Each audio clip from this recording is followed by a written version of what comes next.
Hey, I am Mike. He is Jim. I'm Jimmy. We're actually consuming a little bit of whiskey. So if you'd like to get a drink or something, feel free. If you don't drink, totally cool too. I would love to. Here, hold on one second. Yeah, I'm go just going to ahead and turn grab one. my camera off for a second because I don't have any pants on. So hold on. We're recording, so you know the thumbnail that'll happen. It'll be great. That's awesome. That's the intro of the show, by the way. That's perfect. Bacon! Bacon is my podcast! Bacon! Bacon is my... Bacon! Bacon is my podcast! Bacon! Bacon is my...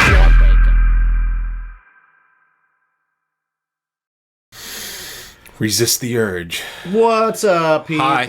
How we doing? Welcome to Bacon's My Podcast. Yes. Today, we are going to talk about things, and we're going to talk to people, and we're going to have a good time. But first, I just want to let everybody know, once again, just a little bit of housekeeping. Drinkwildbills.com, grillyourassoff.com, poddex.com. Check those out. What else we got? We got manscaped.com, promo code BaconPod, 20% off and free shipping. We've got mythical beards here. They make your beard nice and soft. Also, we got to see if they use bacon oil.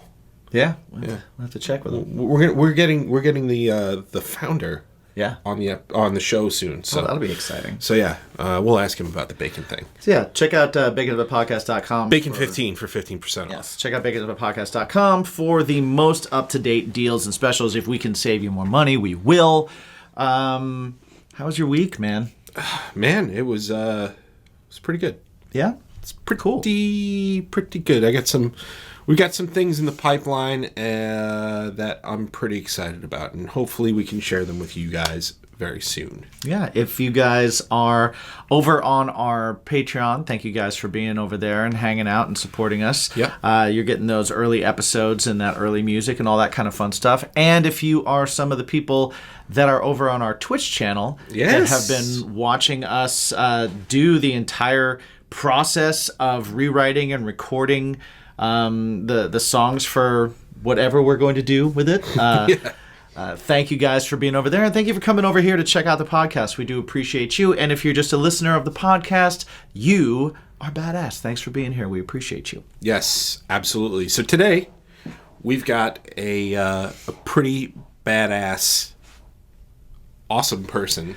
Yes. We get into so many things with them. So, singer, multi-instrumentalist, songwriter of the band VATTICA. They have over 12 million streams, views, likes. They are an activist, music director for the anti-racist award-winning collective Good Troublemakers, that are a queer artist community organization based in Los Angeles, working internationally. This is a person with which we have a lot of interesting conversation. Yeah, it goes everywhere. It goes everywhere. Goes everywhere. And we keep it pretty lighthearted here. Yeah. We got into some serious shit here.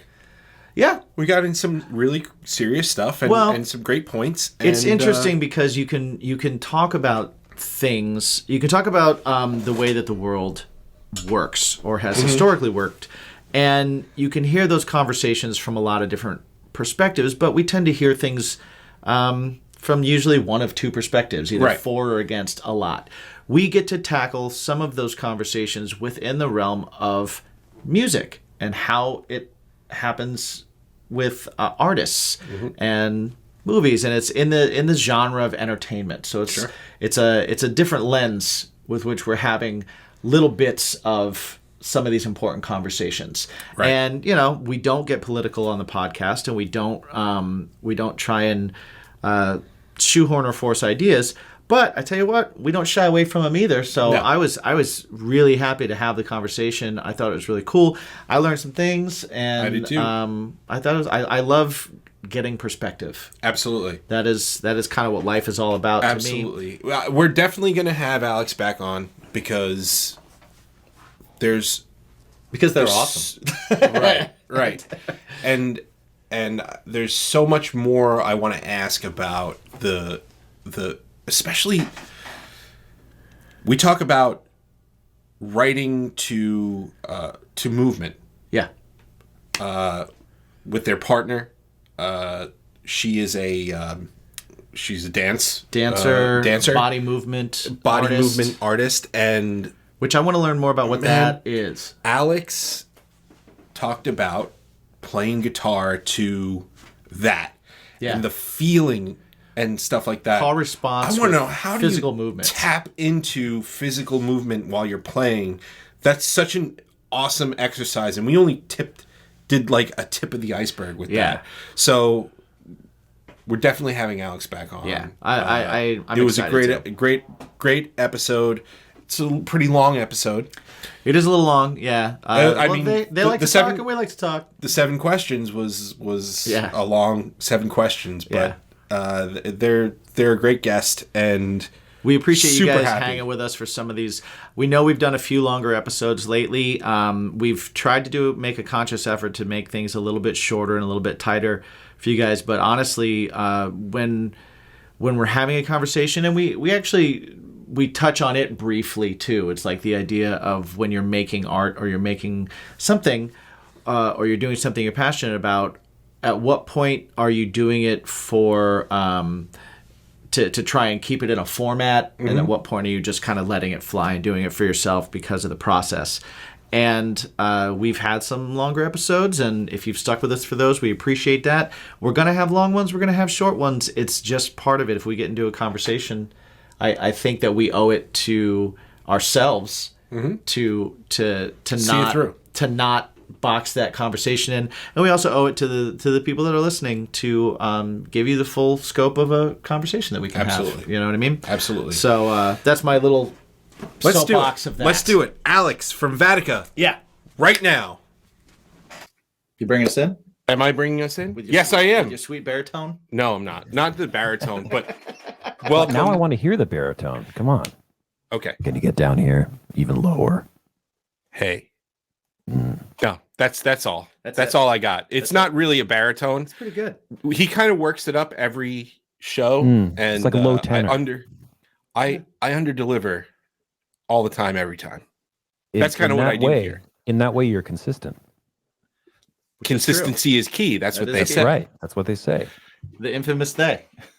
So every time by under delivering, I'm so sorry. No. Finish yours. No, you are the star here today. Oh, sure. Yeah. By under delivering, you're doing that thing where you're leaving them wanting more every time. Like, how much could you deliver if you delivered?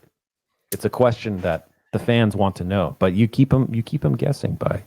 He says baritone, and you're like, they know the answers. You change the questions. There you go. I've done that voice before. I like the Bobby's World voice. I've done the Bobby's World voice before. Yeah, I love it. Today we are joined by multi-instrumentalist, head of a band, the only permanent member of a band. I know a little bit. The only about one that. left. I do that with my band too. I've got a drummer, but we'll get into it. He gets very he is an excited about those activist. things, too. Yeah, because it's automatically like, I want to know how your brain works with this. So we've got Alexander Millar from VATTICA. But no, dance theater projects. You've produced festivals and stuff. So you've done freaking everything when it comes to entertainment and stuff. Everything except having a charting hit. That's right. I'm going to drink now. Hey, we'll drink with you. We'll drink to that we same haven't thing. Done that. No charting hits over here either. Yeah, that's why we have a podcast.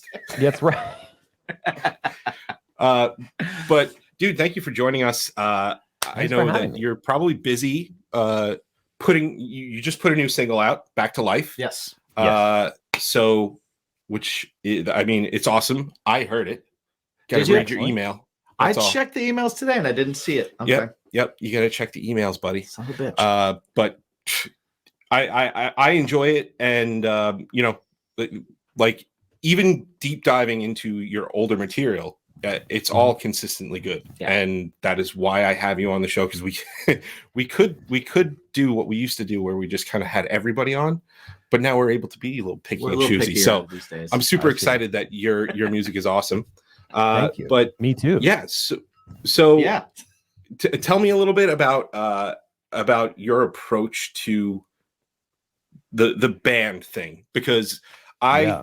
personally I've done like a solo project where I was the only member and put out a record, and then even this project that I'm in now, I have a drummer, I have a songwriting partner, but what made you want to put it under a band name rather than just as yourself? Gotcha.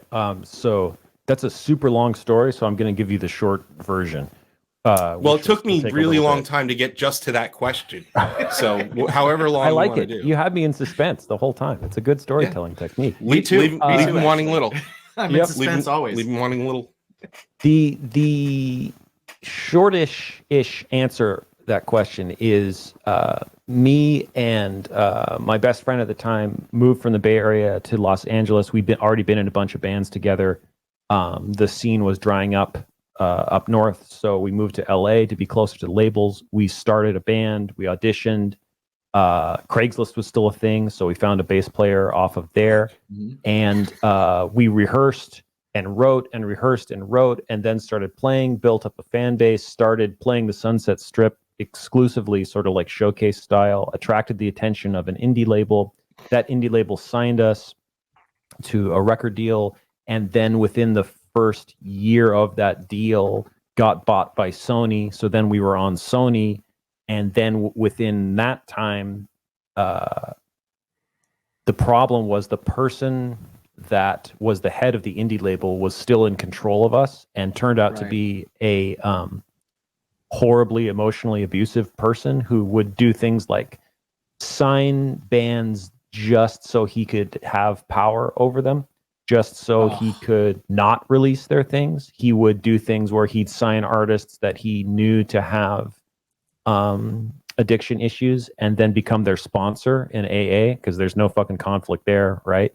Especially since he would control their livelihood. And we expected to have a shitty contract the first time we got signed, because no one knew who we were, but turned out to be a really shitty contract, and we didn't know anything. So we had no lawyer. It was assigned by the label. We had no management. It was assigned by the label. So we got ourselves in this situation where, and they had us pull down all of our music and stuff, that anything that had done well locally off. So then we basically didn't exist, and they wouldn't let us play shows unless they approved them. And when we signed, they said, we're going to put out your demo record like as is, it's great. And then as soon as we signed, it wasn't good, and we're not sure if we want to put it out. And so it was like a year of stagnation that killed all of our buzz that we had. And then when we got signed to Sony, we had the opportunity to go record a record, and we ended up working with this amazing producer who I'm still friends with today, named Ben Gross. He's worked with everybody, like from Eminem to Daughtry to Filter to 30 Seconds to Mars to Third Eye Blind to even Toxic people like Kid Rock and Marilyn Manson. Like if you've been a musician, you've done something at his studio, either used it or it's been in his orbit. Yeah. And he's just the sweetest guy. He treats everybody the same, whether you're a megastar or never heard of you. And he produced our record and recorded it and engineered it with this great engineer named Paul Pavo, who works for him, who's a fantastic fellow as well. It was an amazing experience, while being a hellish experience, because the A&R that we got assigned was also working for that person, so felt like he had to justify his job by giving feedback, but it was feedback on stuff that they already allegedly liked, because it was the same songs just with a couple new ones being re-recorded, right? So it was just a sucky situation. And then we turned that in, and they were like, no, we're not going to release it, and just sat on it. And so we started, on the advice of Ben, started looking for outside management and outside legal, and we were able to get that. And then they were saying, like, you need to get out of this contract, because again, they had us locked in for 5 albums, not 5 years, 5 albums. Yeah. And as you know, they have to accept, as I now know, they have to accept it as an album for it to count. So you could just be there forever. Oh my God. So all in all, it took like 3 or 4 years to get out of everything with the lawyers and stuff going back and forth. And during that time, all buzz and momentum was killed. Oh, right. Yeah. I The mean, what can you people do? it was horrible. The people that I were playing with left for various reasons, and I assembled some new people. We did a little bit of touring, and then the pandemic hit, and then those people went their separate ways because my family's back in this state or whatever, that kind of thing. Yeah. And for the first time in my life since I first started playing the guitar at like 13, and then I started playing in bands when I was 14. So since 14, I was forced to stop and be like, what do you want to do? Like, what if live shows are never a thing again? Because like the first year of the pandemic, we didn't know what's going to happen, right? Oh, and man, for me, yeah. The pandemic's still ongoing. Maybe it'll be over by the time this podcast comes out, but right now it's still Let's going. hope it's still a thing. Let's hope. Yeah, But, it's still yeah. happening. I still wear my mask everywhere. The people that like to pretend that it's over are ignoring the every marginalized community of Black and brown folks, disabled folks, immunocompromised folks. Like the pandemic's a very real thing. And so I'm still not touring right now. Right. And I mean, if there was a giant festival or something, I had an opportunity to, maybe we would figure that out. But so I started getting on TikTok in 2020 just because I was bored, and music stuff does not do well on there unless you're really lucky, right? So I started talking about things that I care about, music industry stuff, various politics and activism stuff, and that started taking off. And so I was like, what would it be like if I was the brand as opposed to just an aspect of me? I play music, I'm in a band. Okay. But who am I? At the same time, I was also coming to the realization through the help of my partner that, oh, yes, actually, I'm a queer person. Yes, I'm a non-binary person. She exposed me to language that I never had access to before, and was able to quantify how I'd always felt inside. Because I thought originally, like, bisexual, I can be very literal. Bi sounds like 50-50. And then you like only men and only women. But as we know, there's not just men and women. There's genderqueer folks and trans folks and all these. So like, what's the word for everything?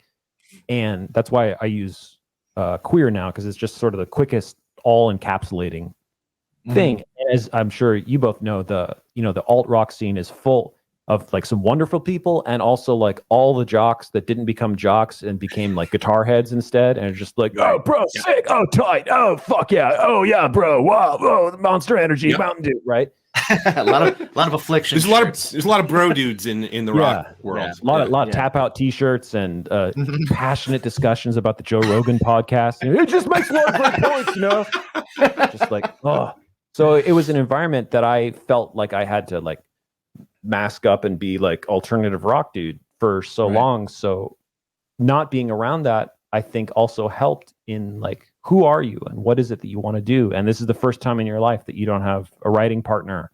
And what does music mean to you? Like all these existential questions I was answering. And I decided, well, since I got a pretty sizable following on TikTok and there's this established history with this band name, I'll just keep it for now and see what happens. And then what VATTICA has become is, if I'm going to do a show, I will connect with community musicians in that place, and then we'll learn the set remotely with tracks, and then come together and play that show. Interruption! I was going to do the hold up. Hey. But that was better. Nice. There's no time like today to take care of your hygiene. Indeed. And one of those things that can help you, if you're a man or a woman even, Manscaped. Manscaped can help you with their lawnmower 4.0. Yeah. Their lawnmower 4.0 has skin-safe technology. It's a ceramic blade. It's waterproof. It's got a nice little LED light, so this way you can see underneath all those crevices. Shave your privates in the shower in the dark. Don't actually do that. Don't do that. But you could. Yeah, you could with Manscaped. Because you have a light. Indeed. And for guys, listen, the perfect package 4.0 is like where it's at for you guys. Because it comes with not only the lawnmower, not only the weed whacker for your ear and nose holes. Well, we got one. So, so bring it up real quick. What you also get, so yes, for one, you get the lawnmower 4.0, which is ceramic blades. It's not going to cut you. It's got a guard so you can, make sure that you got a trim in some spots. You got to the skin in other spots. You make sure that beanbag's shiny. We also have some... Package that beanbag in... underwear. The underwear. Yeah. It's got the little ball pouch. It does have the ball pouch. And it's fantastic. Yeah. It's great. Separate. It's technology. This right here... I like is this. for when you are shaving your balls. Yeah. It's little placemats, so this way... It's like a newspaper. Yeah, but then you just... You shave them, you crumple it up, you throw it away. No mess, no huss, no fuss. Yeah. Right? It's also got some. It's got some fun, funny articles in it. It does. It does. It does when you read I it. recommend you definitely read it, but not while you're shaving your nuts. No. There's the ball deodorant. Yes, I use it every day. Crop preserver. And the crop reviver. I don't use it every day, but I have used it plenty of times. It is pretty fantastic. You need that midday spritz. Yep. Just go for it. Freshens you up right away. Who doesn't love a little spritz on the beanbag? Exactly. And where do I keep it all? Well, right here. The shed, baby. You know what? The shed is a pouch for the things to clean your pouch. Exactly. Right? I use it personally for my toiletries when I travel. You do? I've seen it. I've got multiple. I've got a few of them. Uh-huh. So, go ahead, manscaped.com. Use the promo code BACONPOD. You get 20% off this entire order plus free shipping.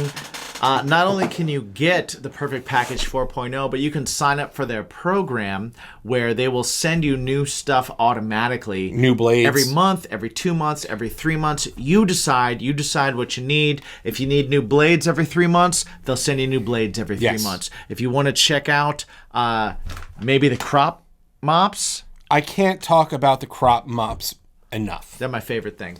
Yes. Get those every month. When you come and you hang out with us and we see you and stuff like that, we always have crop mops on our person. So it's like sure a you business ask card, us. but for Manscaped and not us. Yes. So go ahead, manscaped.com, promo code BACONPOD, 20% off, free shipping. Call it a day. Thank you very much. Yeah.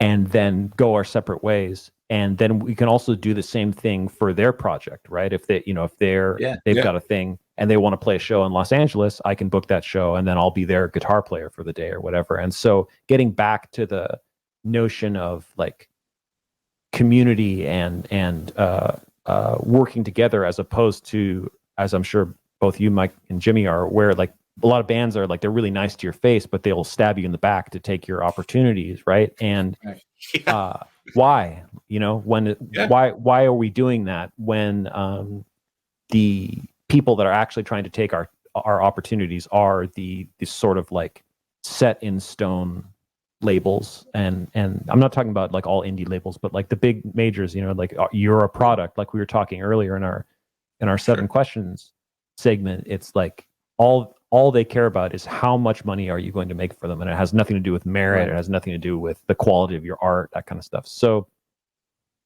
that's sort of the short version. And then when I started writing by myself, I was like, I can go in whatever direction I want without having everybody in a band agree on it. So some stuff I put out was really poppy. Some stuff I put out was rocky. This new track's got like a metal influence to it, and it's given me the freedom to just write whatever I feel like. I do all the instruments myself, and I do all the recording and production and mastering and all that myself, which I'm getting better at. Certainly not an expert.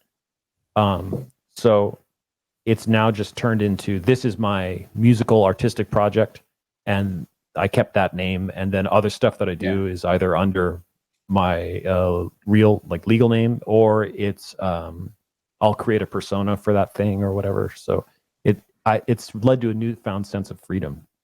That's the short. That's awesome. Really awesome. Like, well, and it's great because it's actually like, I mean, there's so many roads that you kind of went down in this like kind of journey of experiencing all this, you know, like at any point of that too, I'm sure there were periods of like incredible like frustration and incredible doubt and incredible, you know, like how were you able to kind of keep the motivation throughout all of it? Like the answer to that stick with the business side of it first, and we'll kind of take it piece by piece, just because I'm really interested in all of it, because like I said, there's like you're doing so many journeys at once.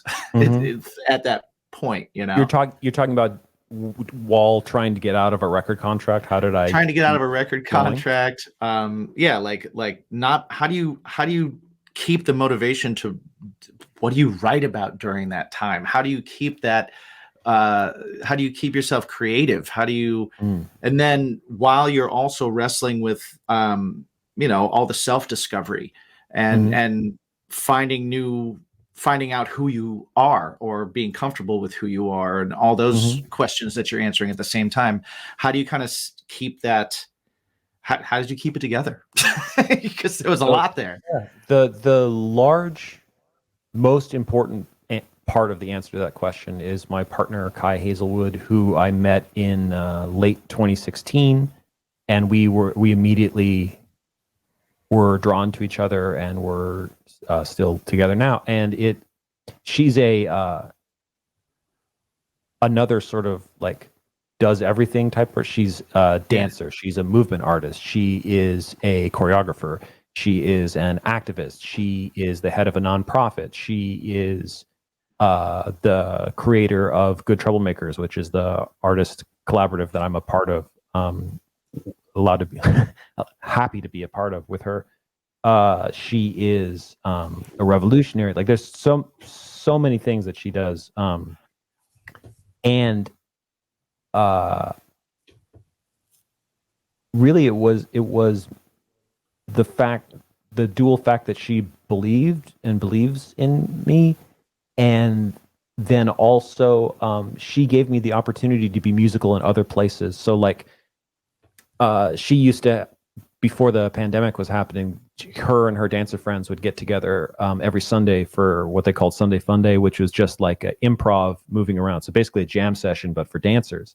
And they'd be like, "Hey, you want to play music while that's happening?" And you know, we'll improv off of it and stuff. And I was like, "Sure." Like it's a completely like zero stakes thing for me, right? If I make a mistake, it doesn't matter. It's not a show. So I came to love that because it helped me look at music through fresh eyes. I was so used at that point to writing music to the various song formulas, which I love. But it'd been the longest time since I'd played jazz or blues or anything like that. And really, how do you, if someone hold on, see, you can see I'm not a dancer. I already just almost. If someone does this gesture, right? What does that sound like on the guitar, right? There's an infinite number of ways to interpret that. Yeah. And then playing a solo, trading solos with someone, but the other person that you're trading with is a dancer, so they do a thing and then you do a thing, and it was like opening up new possibilities in my mind. And then through her, I was able to also start working on a bunch of like sound design / scoring stuff for films that we've done together or other artists and stuff. And that was sort of, I think, an outlet, because at that same time I was still we were playing shows again. We were still trying to get out of this contract, writing new material in preparation. You know, I always am writing. It just helped widen my perspective and have somebody who I could express my feelings and frustrations to, that was really on my side, as opposed to my relationship with my best friend, who was the drummer of that band at that time, was falling apart due to a bunch of different stuff, and he was really disillusioned, understandably, with the whole process that he went through, and like, does he even want to do music anymore, like that kind of thing. So it felt like this thing that I had worked so hard for, and then, you know, when you get signed, you think, well, this is it. Like, I worked my way to zero, which is now the real work can begin, right? You start in like negative numbers.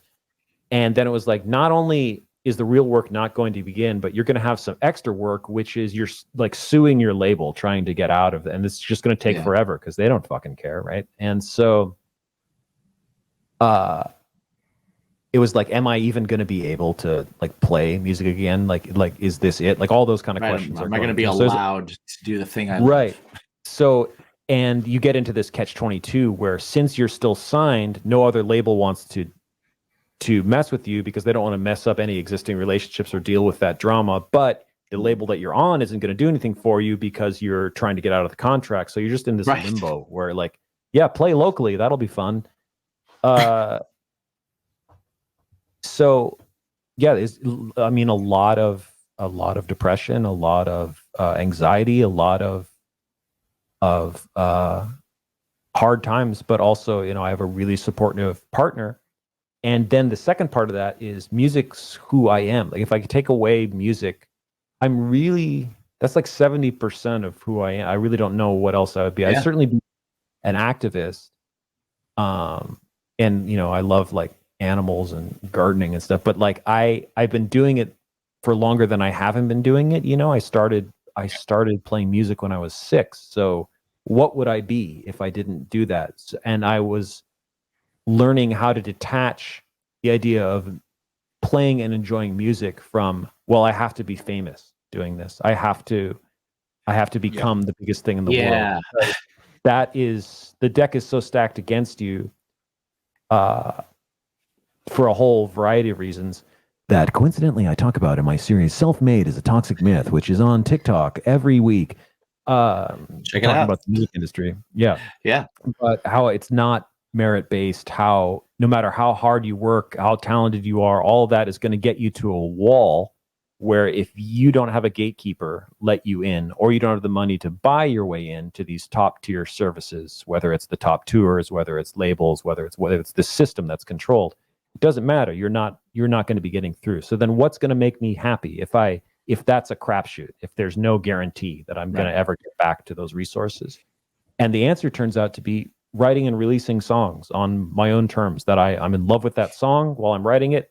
I release it, and then I work on the next one. Like, I'm doing it just to do it because I love doing it, without like, oh, the goal is I've got to be famous. The goal is I've got to sell a bazillion copies, because then really you're not doing it for the love of music. You're doing it because, why do I want to be famous? Is it because what's that drive? Is it because I want to be loved?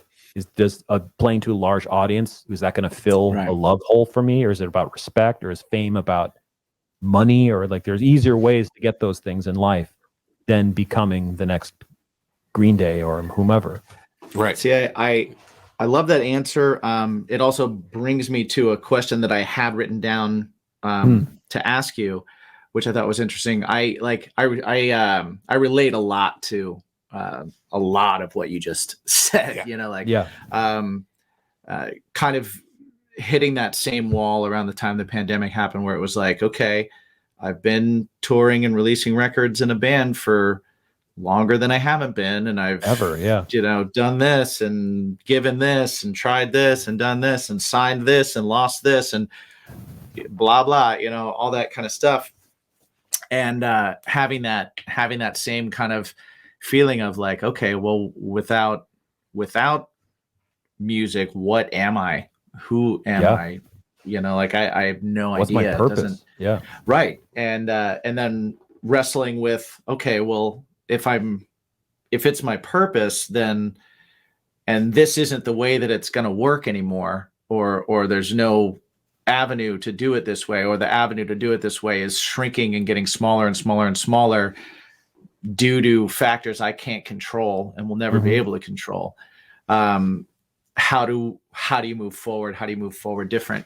And what leads me to a question I had for you was, there was a line in your song Broken Glass. And the one of the things that I do when I listen to music, not that I do, that just kind of happens when I listen to something new, I wait for something to kind of catch me and hook Sure. me. And it can be anything. It can be a million things. Sometimes it's a lyric, sometimes it's a vocal, sometimes it's a guitar part, whatever it is that kind of makes me go, huh.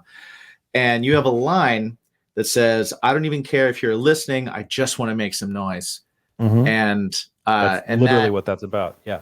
That hit me in that exact way, where I was just like, I listened to the song again and I was like, son of a bitch.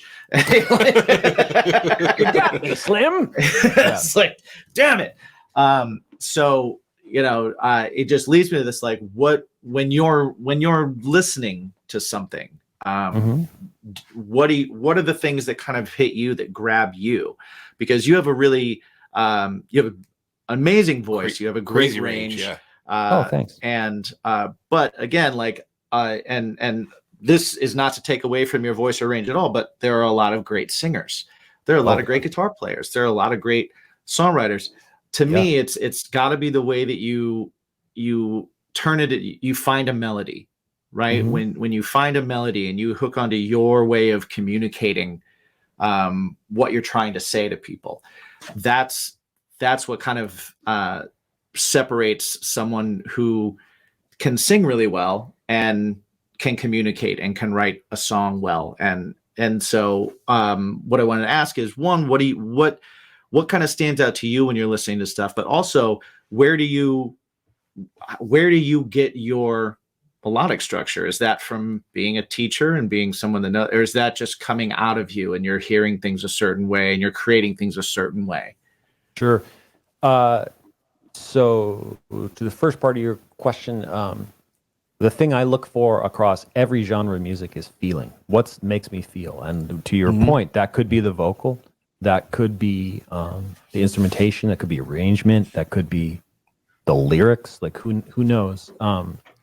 And then the next thing that I look for is hooks. Like I like stuff that is catchy. But to me, there's like, for what purpose is it being catchy? So there's catchy to make, an example I use in my in a songwriting class I teach is Nickelback gets all of this hate, right? And that I feel like that's justified for a lot of reasons, because they are like the living embodiment of Axe body spray come to life, right? But they've got some songs that are really, really well done from a songwriting perspective. If we put aside the lyrical content and the right, that we put that aside for a second, they've got this song called "What Are You Waiting For?"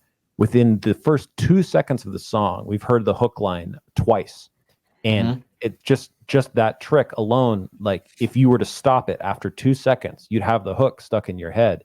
Now, of course, they didn't write that song by themselves; it's a team, but I started a long time ago listening to, I don't have to like the artist, like enjoy them to learn something from them. And so that started opening up my musical world as someone who came into music through classical, through my father, and then really fell in love with punk rock was the first thing. And if it wasn't punk, I didn't want to hear it, right? And then as I grew up a little bit, it was like every style of music has something to offer, except for the stuff I hate, which is, misogynistic stuff, Nazi stuff, racist crap, right? Something like that. But everything else has something. And so then it's just about, well, are you being catchy because you're trying to make a radio hit, or are you being catchy because that's how you write, or are you being catchy because you want someone to resonate with something right away? It's a choice to be catchy once you've acquired the skill. So if things can be catchy without having feeling, what's the most important thing that song should have? And for me, that answer is feeling. Like it has to make me feel something. And there's plenty of stuff that makes me feel something that isn't necessarily catchy. So catchy is secondary. And then in terms of structures, I really love if I'm writing pop or rock or alternative or punk or metal or country or like what I love to stick with the basic classic formula of like, and this is just one version of it, but you know, like verse, pre-chorus, chorus, second verse, skip the second pre-chorus and go to the chorus, then you have a solo or a bridge or a breakdown, and last chorus out, right? Like I like that formula. It's fun. And I feel like there's so many infinite permutations of it that it keeps it fresh for me. But then moving, if I move outside of the formula, that's more of the world of like scoring or sound design or something. So yeah, that's what I look for. That's what I look for in songs, is like something that makes me feel. And it's also something that's accomplishable for me because I do have a pretty good range singing, but I'm not the greatest singer in the world. I'm certainly not the greatest guitar player in the world. So I can't compete with someone like Freddie Mercury, right? I mean, how could no one can beat Freddie Mercury, right?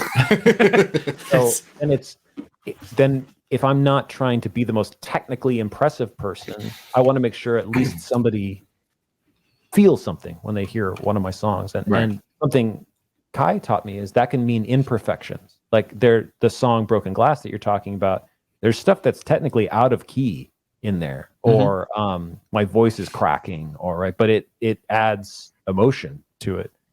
So I think learning to find feeling in imperfection is sort of an ongoing journey for me. And now I forgot the second part of your question. Well, the second part of my question is where you kind of are coming up with your melodies, you know? To sing is one thing, but to sing in melody. I wonder if this is the same for you both with inspiration. Is I'm going to get all esoteric for a second, which is I feel like I'm walking around, and then suddenly, like a radio, I tune in to inspiration, and I'm getting a download of it, and it's usually it has nothing to do with me. There's no specific. I've tried. There's no specific set of circumstances. There's no it just happens when it happens, and it never works when I try. A receiver that can pick it up. I can do a songwriting session, and I've got all my chord progressions to pull on and all my formula and everything. But in terms of true inspiration, I've got no control over that. And when it happens to me, it's usually a melody that I quickly find the chords for. And as soon as I have that melody, it's like, oh, I know what the song could be about thematically.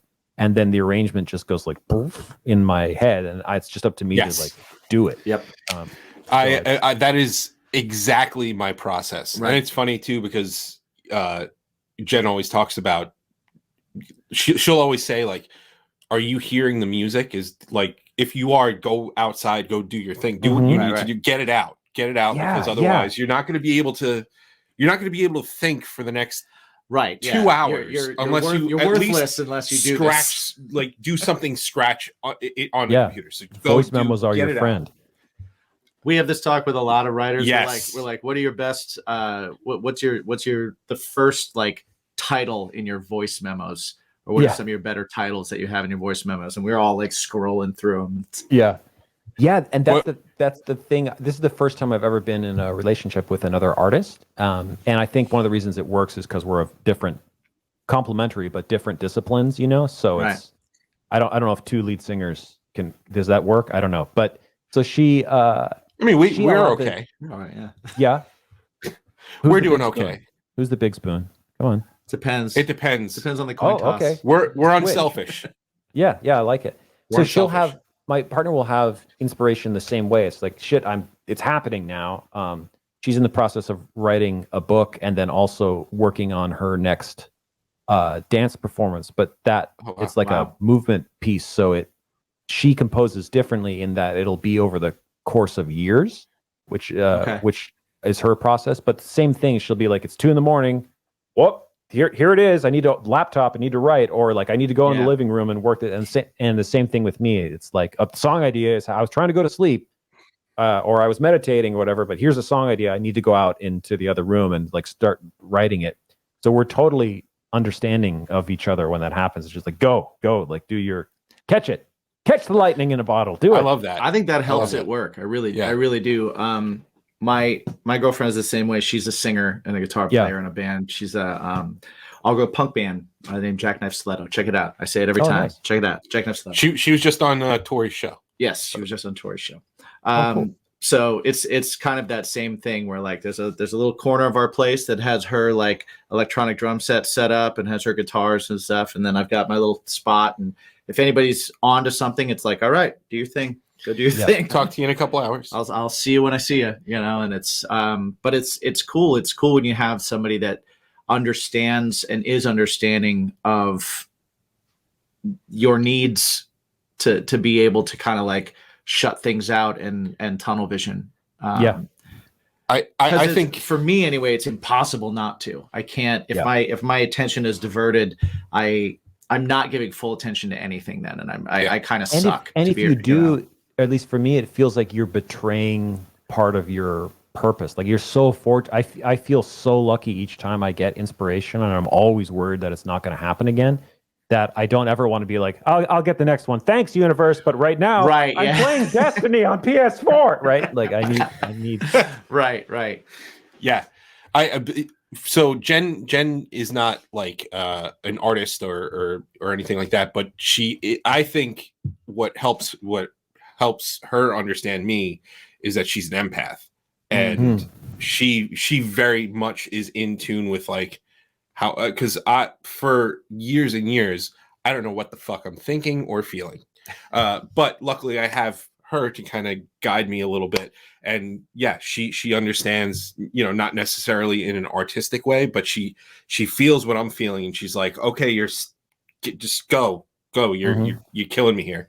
What I wanted to ask you about, you know, you talked about scoring, you did an original score for a dance theater project, and also an interactive virtual performance.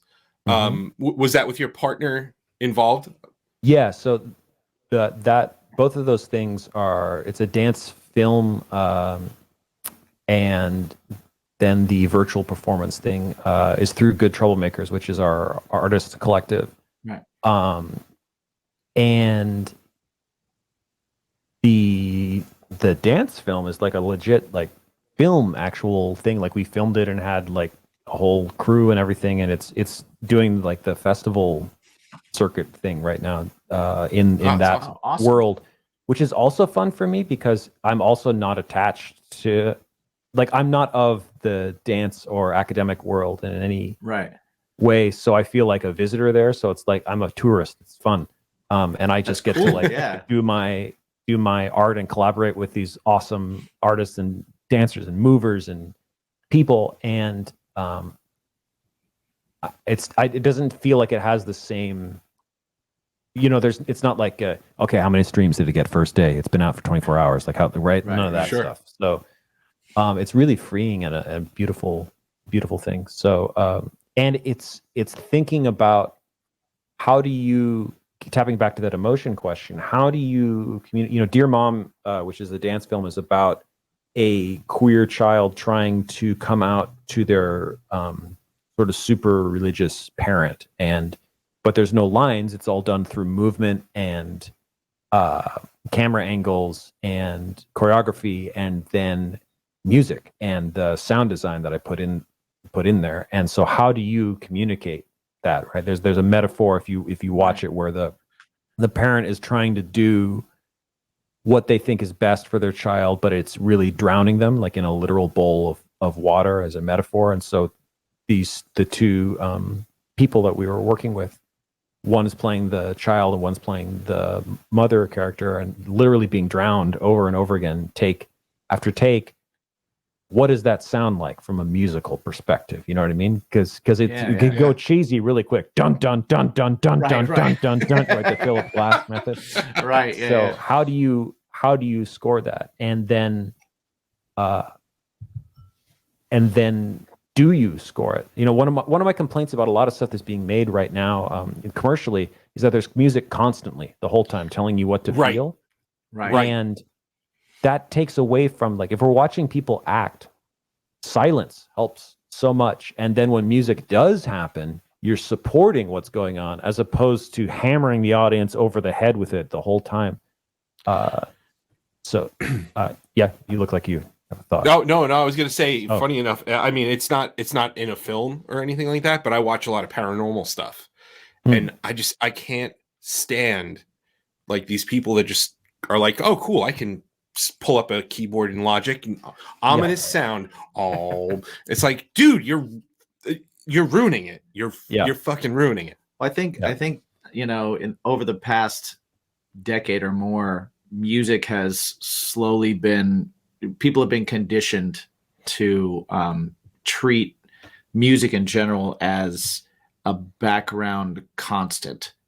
Instead of it having the comes value. from reality shows. I think that's a big part of it. Yeah. Yeah. Because reality shows have constant music, and it's over dramatic on purpose because you're usually dealing with people who, even if it's scripted, they're not actors, right? So it's like we've really got to try and make you feel something. And then I feel like, I'm a big sci-fi fan, and I was so stoked when they were doing the continuation of Star Trek Picard, getting the original people back together. And I've been so disappointed with it so far because you've got these people who we know can act, right? And you've got a pretty interesting story, but whatever focus group they went through is like, we've got to have a cut every half a second, and we've got to have constant music, and then we've got to have a lot of explosions. And it's like, but Star Trek is the like space philosophy show. That's what it's supposed to be. That's not that's not what this one is. Yeah. And it's just constant. There's no time like to feel. You need to be, and you need to be present in the moment, and you need to experience. And if there's a whole bunch of sensory input, it limits what you're going to be able to feel, right? So all you end up feeling is sort of like stimulated or like actiony. And if you have an actor like Patrick Stewart, who just by like narrowing his eyes can communicate like this breadth of like all these feelings, but the whole time you've got dun dun dun dun dun dun dun dun dun dun dun dun. Right. It's like that's not Star Trek. That's like sci-fi. That's Michael Bay Transformers. Right. Yeah, exactly. That's a great example. Come to Michael Bay's Transformers, feel nothing for 3 hours except a vague irritation at Shia LaBeouf. It's gonna look amazing, right? And you're gonna hear a couple of sounds from that you're familiar cartoon. with. Yeah. Oh, and they got the guy for Optimus. Yeah. Other than that, you're just gonna be assaulted with visually and auditory for 2.5 hours. Quick reminder that this show is brought to you by our brand new sponsor, Mythical Beards. Check them out, mythicalbeards.com. You can get stickers, you can get hoodies, you can get all that kind of stuff, but most importantly, you can get shit for your face. Keep your beard fresh, keep it clean, keep it groomed. If it's good enough for Mick Foley, god damn it, it's good enough for us. I'm wearing the Kraken right now. I am actually wearing the Dracula. Nice. And that's why I smell like an old-time barbershop. If you go to mythicalbeards.com and use the promo code BACON15, you get 15% off your entire order. The show is also brought to you by our good friends at GrillYourAssOff.com, where you can also get 15% off of your order of all spices, grilling rubs. They're delicious freaking sauces. Yes, delicious sauces, all that kind of stuff. Every season is grilling season if you like to cook. Yes. So definitely check it out. GrillYourAssOff.com. Use the promo code BACON because it'll keep grilling season all year fucking long. 15% off with the promo code. 10% off at drinkwildbills.com, where you can get all kinds of great sodas, which we've seen lots of mixers for. So keep sending them in. Hashtag drinkwildbills. Hashtag what's your bacon. Send us your beverage options Of choice. and also poddex.com. You can see them in another part of the show. Yes, indeed. But both of those, 10% off, use the promo code BACON. So Yes. check it out. Let us know what you think. Let us know what you got. Use them. Find them. If you can't remember what we just said, go to baconismypodcast.com. Everything's there. Check it out. Thanks for watching. Do you think that there's a way out of that? Or do you think that do you think that if you give people silence, that they're going to, because I understand that one of the reasons that there's quick cuts, one of the reasons Yeah. that there's music over everything, you know, they're coming from they're catering to a generation that watches a video for 2 minutes and then moves to another one, or watches a video while they're playing a game, while they're shooting a TikTok, while they're texting somebody. Do you think that, well, and have you seen, because you've worked on these things and you've been around it, are people able to still kind of get lost in it and not reach for something every 5 seconds? Yes. So I believe the average watch time on a TikTok video right now is 3 seconds. You have to catch them in 3 seconds. Otherwise, they scroll to the next one, right? That's not their fault. That the app has been designed to be that way, right? And it's been this ever since since the birth of modern cinema, like as we know it right now, it's been getting shorter and shorter and shorter and shorter and more packed and more packed. Now, you could definitely argue there's an extreme in either direction. So long, right, that you feel nothing, and so short that you feel nothing. So where's the happy medium? The audience is going to accept what you give them because they're the audience, right? If they don't like something, they'll leave, and they're not your target audience. But your audience, you have to have enough faith in them that they will, if they're going to connect with your stuff, they're going to connect with it and they're going to be invested. And that's why I think it's so ridiculous, you know, when they have a property has a proven track record, like all the Star Trek shows or the new Star Wars or all of that, and they try to, we're talking about formulas, mess with the formula, right? By which I mean make it less character driven, more blockbustery, more action. I mean, it's a bad state of affairs when the first Die Hard has more character building than the newest Star Wars movie, right? Like Die Hard is an action movie. But you get to know the characters, that there's the part of the movie where they set it up so that you have some emotional connection to McClane, because otherwise it's just a guy running around, right? It's a stunt. Right. They seem to have, by they I mean the Hollywood studio entertainment industry seems to have lost that and lost faith that just make a good product and people will watch it, with the caveat of course, you have to have a major content distribution network, right? There's plenty of artists right now making good projects and we don't know who they are. Because they're not plugged into content networks. But so I think it's totally possible. It just takes people brave enough to do it. And it's hard to get people that are brave enough, or even if they are brave, allowed to be brave when, again, we've got this, you know, capitalistic monopoly controlling everything, because it's like, well, no, it has to hit these benchmarks and there's these target view counts and there's these, it's all like spreadsheets and analytics. And while all that stuff is useful, that's not art, that's business, right? And so if there are no indie studios anymore, if there are no indie labels, if there's no tier for there to be things that aren't just purely the most hyper kinetic commercial stuff that it can be, then we run into the situation where we're in now, where it's like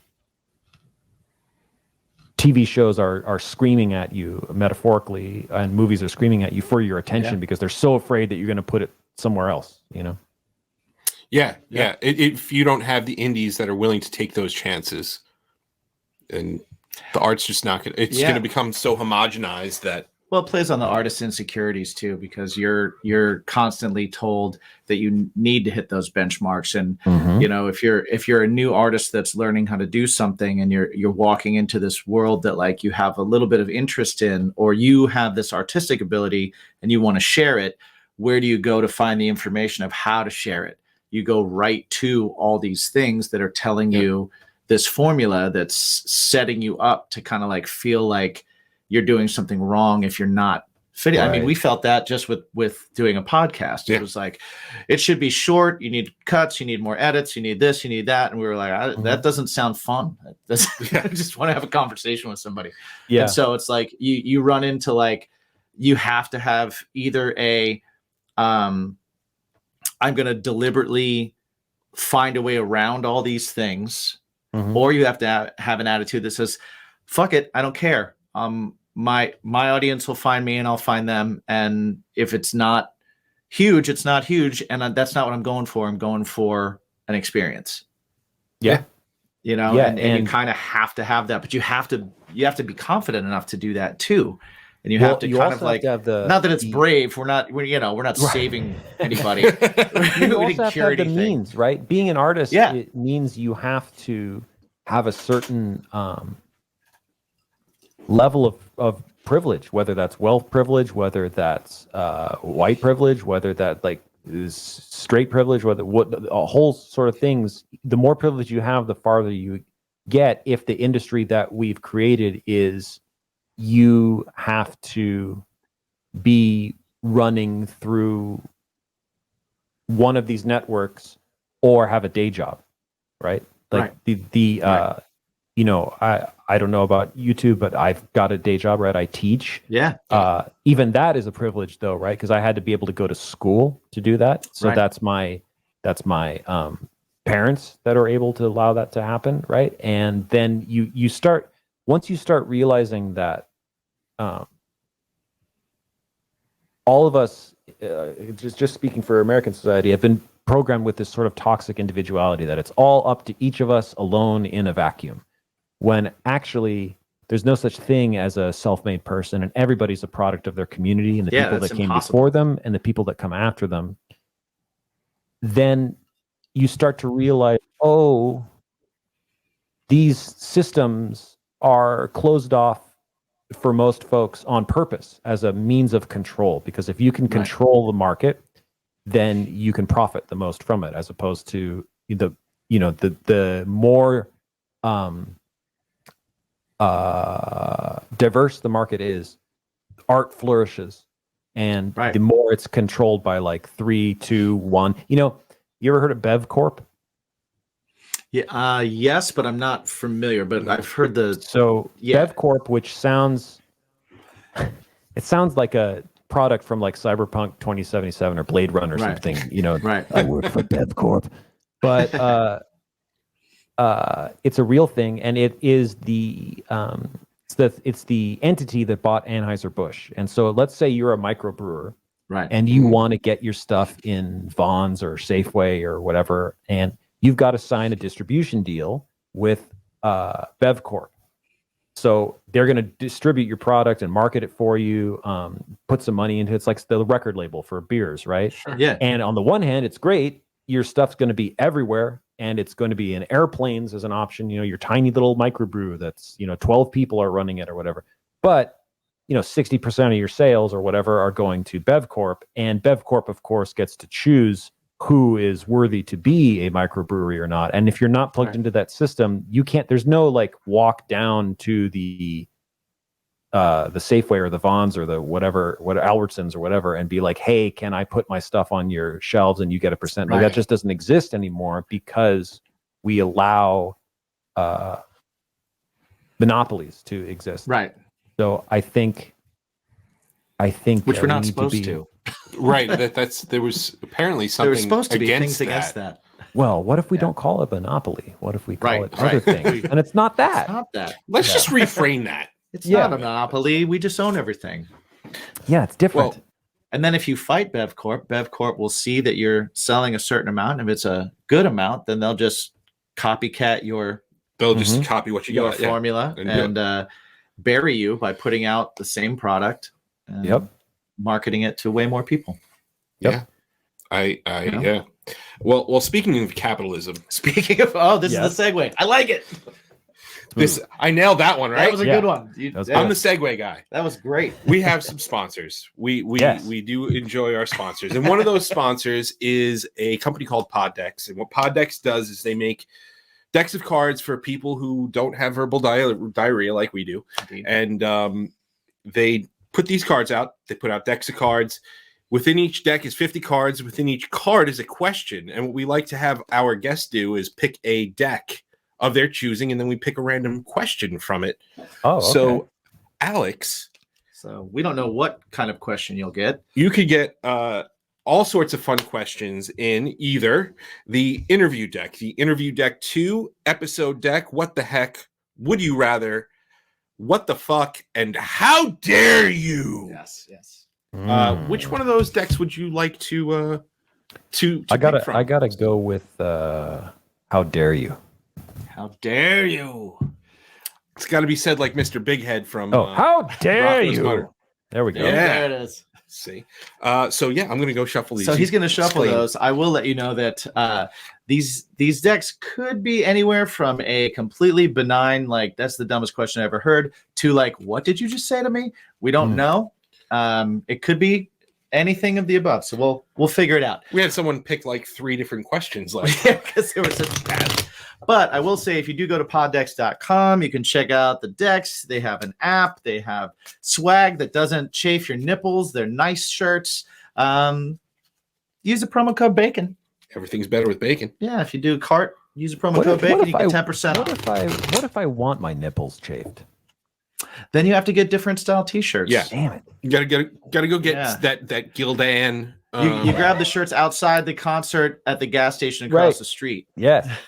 the guys pulling them out of their shirts. But and get you're two losing it's- sizes what too big because It's the minute you wash it, a it is material now baby that builds size. character, you know? Yes.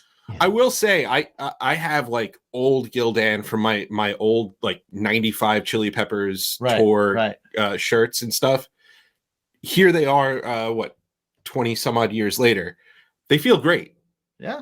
They're still there. Yeah. They feel great now. But it only took almost 30 years. Yeah. I have shirts I bought outside of concerts that must have been made of burlap sacks. Nice. Burlap sacks and knives. I put them on once and I was like, I need Band-Aids. All right, Alex, we're gonna fan these bad boys out. All right. I am going to take Figure of Power. I'm going to go from my left to my right, your right to your left. You tell me when to stop, and that'll be your question. We are moving. Stop. Stopping right now. All right. See, this is going to be this is a lame question. Okay. Because I don't think it's going to matter. What is the most embarrassing music that you like to listen to? This is the wrong show to ask. I don't think you're going to be embarrassed about anything you listen to. Yeah. We talked about how great Pink is at a recent episode. We so did. I'm not. There's nothing. Although it is interesting to delve into why would someone feel embarrassed. Let's pick an example from the halcyon days of yore here and go with the Backstreet Boys. Why would we be embarrassed to listen to the Backstreet Boys, right? It's funny. It's funny you say that because we just did a full episode. Yeah. We do 2 episodes a week, and one of them is just us talking to each other about a topic that we feel like talking about. And our most recent one was tribalism in music, and how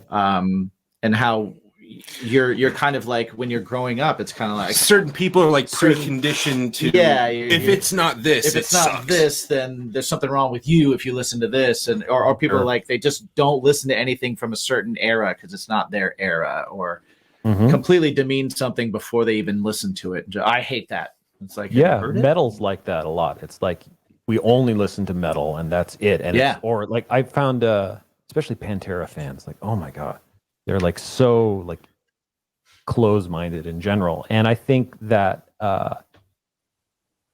there's a whole bunch of societal factors also besides the marketing stuff that you're talking about that get into that. Like, so what are the Backstreet Boys? Soft, right? Like sensitive, there's emotions, right?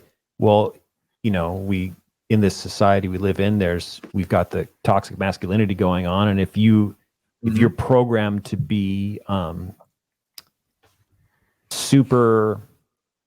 if your sense of identity of maleness is threatened by just the existence of people who aren't being hardcore all the time, right? Then that's going to be an embarrassing thing for your friends to find out that you liked, which is a hard situation to put yourself in because it's music. A lot of that's written by Max Martin. Like it's like engineered to be the catchiest stuff in the world, right? That's why it worked. Anybody could have sang it and it would have been a hit. So I think the embarrassment comes from people's perception of themselves, how they've been trained to perceive themselves, and then also their peer group and how they perceive it. Because there is no style of music that's inherently embarrassing to listen to unless we're talking about the content of lyrics. You know, what are they saying? What are they talking about? Yeah, Yeah, absolutely. I agree. Our friend DJ, I want to find his, just because we're on this right now, and he had a really good explanation that he said that I thought was great, that made a lot of sense to me. So he said, for the arts, it's always been about what is seen as, quote, cool, which is the ultimate subjective status. That's why there's so much of it in music. And that leans more to the masculine, where, quote, cool is important, unlike for women, where, quote, hot is important. And that tends to be music independent, because we were talking about how, like, for some reason, if a guy was into the Backstreet Boys, it was a harder thing to admit. But if a girl was into the Backstreet Boys, but also into Slayer, that was hot. You know, that made that, like, diversity in music was cooler for. You're really getting into the limitations of gender roles in society. And if we're going, there's just men and just women, which there aren't. Right. And we've got these nice pre-made boxes that we're going to keep that in. The question we should be asking is who does that serve, right? Because really that concept. Yeah. I've done some research into it, and there's a lot of activists that you can follow, that I'm following on just check who I'm following on Instagram to find people smarter than me. But the short version is that really starts around the end of World War II. This, like, idea that woman equals this set of traits and man equals this set of traits, and there's no overlap, and there is nothing else than that. The reason they do it is because all these people are coming back from World War II, and they're going to need jobs. Well, they've let women, quote unquote, into the workforce. Right, into the workforce. We need to get them out of there. So there's jobs for these people that are coming back. And then it's also a system of control and white supremacy. There is, if there are just these two things, then anything that's outside of those things either needs to be squashed into these boxes or eradicated, basically. Right. And that's when you start to see a real push for men are like this and women are like this, right? I'm sure you've seen Mad Men, like those folks getting back from war. They're using basically the propaganda techniques that they learned from the army and applying it to advertising. And that's when you start seeing a huge push for a happy woman is a woman who uses Dyson in the home, like all that kind of stuff, right? Right.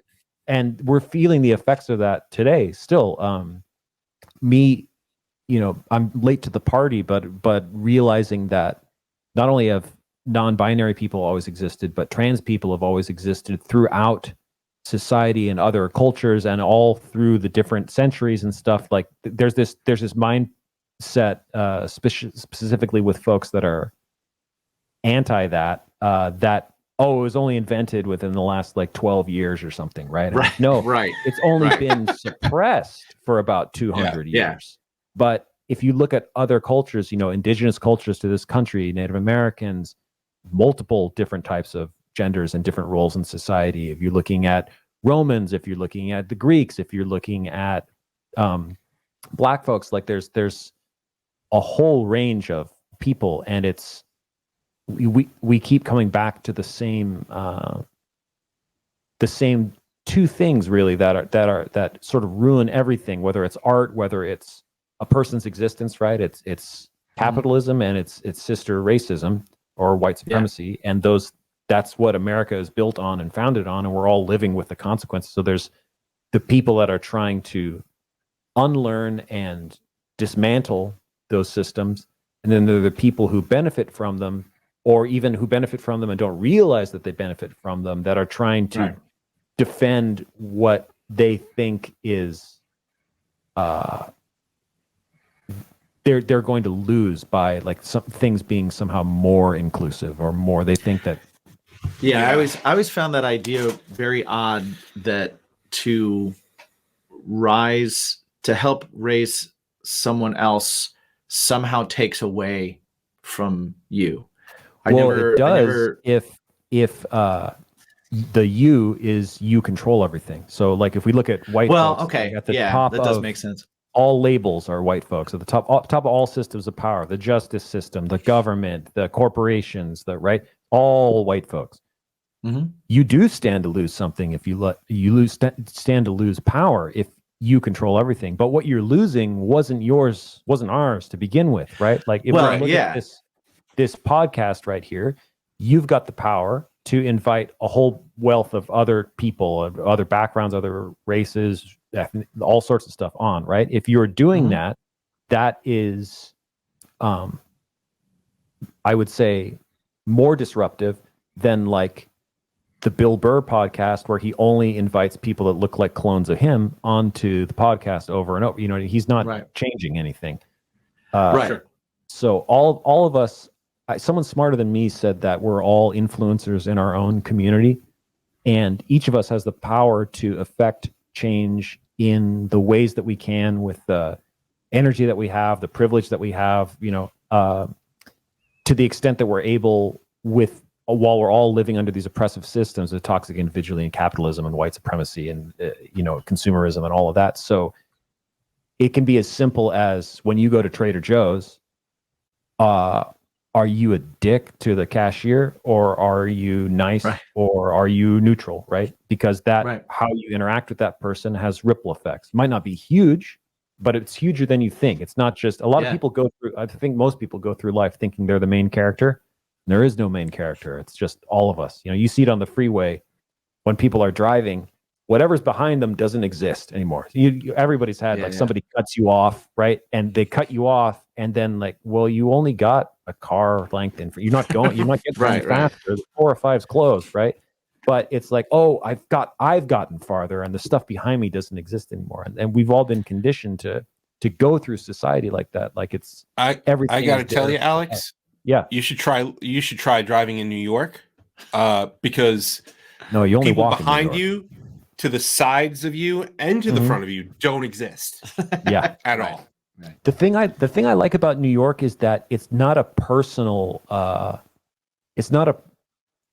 exclusion the way it is in LA. In LA, it's like I'm getting in front of you, and in New York, it's get out of my way. It's not personal. It's like I'm walking over here, right? Like it's not. Right. It's not personal. I need to be there.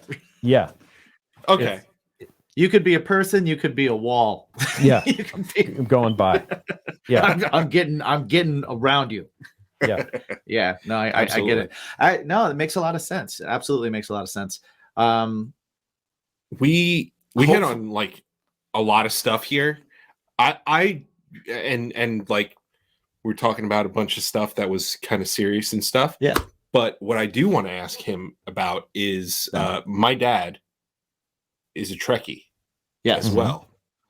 How do you feel about the newer series of Star Trek, and how do you feel about the director popping off the 4th installment and going to Fantastic Four? How I feel about the current Star Trek is I'm really happy to see more people being represented. I'm really happy to see Black folks and brown folks in lead roles. I'm happy to see more queer characters. I'm not happy to see the stuff we were talking about earlier, which is there's very little room for feeling anything in them. They're mostly just action-based, especially when it was Star Trek and Star Wars. Star Wars was the action one, and Star Trek was the character-driven one. Yeah. More philosophy-type stuff. Mm-hmm. So now I feel like it really isn't that. There's just space action shows with the Star Trek stuff, with the Star Wars stuff. Like there's not a lot of difference except for the lore and the worlds, but I don't feel like we get to really sit and like be with any of these characters across the shows. I've tried them all: Strange New Worlds, Discovery, Picard. I think Picard's particularly egregious because it takes established characters that we know and who have very particular ways of being that we've watched through, 8 or 12 seasons or whatever it is. Yeah, whatever. And then they don't new act like generation. that anymore at all. Like, it's not Right. that they've grown and there's some difference. That would be to be expected. It's that they're completely different. I'm thinking specifically of the 7 of 9 character. Like, she just is a regular person with some Borg technology now, as opposed to before. Her struggles with trying to learn how to be human was a core part of the character, and I guess she did that because now she just acts. She's quipping, Right. like so. Like, Right. you missed the interesting part, which was her learning. As far as directing the Fantastic Four, we don't need another Fantastic Four movie, do we? We've tried that. We need a multiple good times. one. If we're gonna do it, we need it. Well, Do we? if we're gonna Like, get one, I hope we get a yet good another group of 4 white people saving the world. Like, we have like every Marvel. There needs to be other. There's got to be other stuff that we could be green lighting, and even like, they're not even that impressive aside from the Human Torch, maybe. But Mr. Fantastic, I stretch. Clearly there's a lower. I bar did in hear the that 50s. I think there's it's a way rumor. I think it's a way to get to Doctor Doom, who's a far more interesting character. Hmm. So I if did there's- hear if there's too. that. Also, as far as like representation and stuff, they're from what I've heard, and I don't know if this is official or not, but they're going to get somebody of Middle Eastern descent to be Mr. Fantastic. I thought well, Krasinski was fantastic, dude. It's- John Krasinski. that's not- That was like that was like a fan. that was a service fan thing where the fans were like, we want to fan cast all these characters, Right. and he was like the guy, But wasn't he in and a just to deleted? kind of Wasn't he? no, in he a was post-credit. He was actually in a movie, but no, that he was in a a movie. separate Earth, separate. Yeah. Oh, alternate Earth. I think. Okay, Alternate- they're sort Yeah, of setting 'cause up comic books have Secret Wars. Is that what they're doing? Yeah. Yeah, Well, and getting Jonathan Majors to be Kang. yeah, Kang is a descendant of Mr. Fantastic in the comments or in the comics. So by casting a black gentleman Yeah. as as Kang, Kang, that now lends to you've got to work your way backwards then and make that make sense. So Yeah. I think that's hopefully steps Yeah. in the right direction and steps. And I think steps aren't being taken as fast or as big as they could be, but they're being taken, which I think is a good sign and a sign that things can be pushed. It's like they are, but because you're getting back to who's pulling the strings, who's in control. The same Right. problem. I've been watching The Last of Us. Have you been watching that? Yeah, Mhm. yeah, And it's on the one hand, the acting is good, the sound design Yeah. is good, the cinematography is well done, the effects, the and makeup directing are is just- good, the effects are pretty good. yeah. But it suffers, and talk about a show that spends a little more time with the characters. Like, they're trying to do that, and that's good. Yeah. But it suffers from the same problems that our society does. The who's the first person that's killed off is the black girl in the beginning, and then who is the person that has the cure? Oh, it's a little white blonde girl, right? And then what are the people of color who are there? What is their purpose as a plot device? It's to protect her or champion her or save her, right? And she's what's being prioritized, and the people of color like either are props or die. Like nobody makes it out of an episode. Or the queer characters. Episode 3 had this great arc between these Right. queer characters, but again, they're white cis queer people, and of course they also die, which is a trope. Like, queer characters always Right, dying, right. And so if we see that this can be different when there's different showrunners, when there's different people that are in charge, and I think that's something that needs to happen, not just in the entertainment industry, but in society in general. The balance of power needs to shift by white folks getting out of the way in a lot of places, because Mhm. we've established sort of an artificial dominance that wasn't ours in the first place. So when people, back to your earlier question, when people are saying, acting like they're giving up something. What we're giving up wasn't ours in the first place. It's like returning stuff that we stole, and whether we return that willingly or there's a revolution or whatever, like it ends up making it better for everybody. Because I know as a person, like I've seen so many versions of someone that looks like me fighting the bad guys, right? Like I want other stories. I'm totally interested in other stories. I can, if I'm ready for them, I can only imagine folks that don't look like me, who are like, don't ever get to see them, or very rarely get to see themselves represented, right? So who haven't had that chance. Yeah.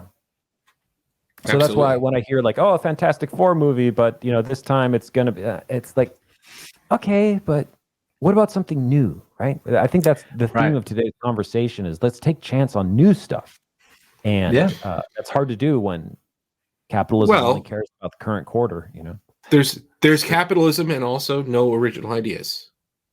Well, I disagree. I think there's so many original ideas. There is an original idea. There's original ideas. But yeah, you're right. You're saying they're not getting they're not getting funding, right? For example, let's look at the grant system to get a grant as an artist, right?